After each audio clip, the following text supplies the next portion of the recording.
আমাকে কেউ যখন বুকে টেনে নেয়নি, আমাকে কেউ যখন কাছে টেনে নেয়নি, আমি এতিম নবী, আমাকে নবী বলে কেউ আশ্রয় দেয়নি, আমাকে নবী বলে কেউ কাছে টেনে নেয়নি।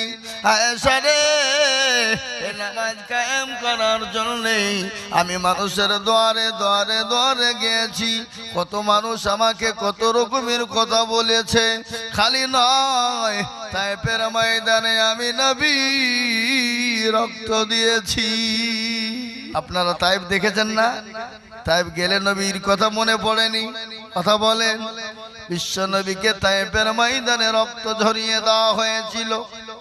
বিশ্ব নবীর বিবি আয়েশাকে বলেন, আয়েশা, তায়েফের ময়দানে আমি মানুষের কাছে গিয়েছিলাম, আল্লাহকে মেনে নাও, রসুলকে মেনে নাও, নামাজকে মেনে নাও। ও আয়েশা,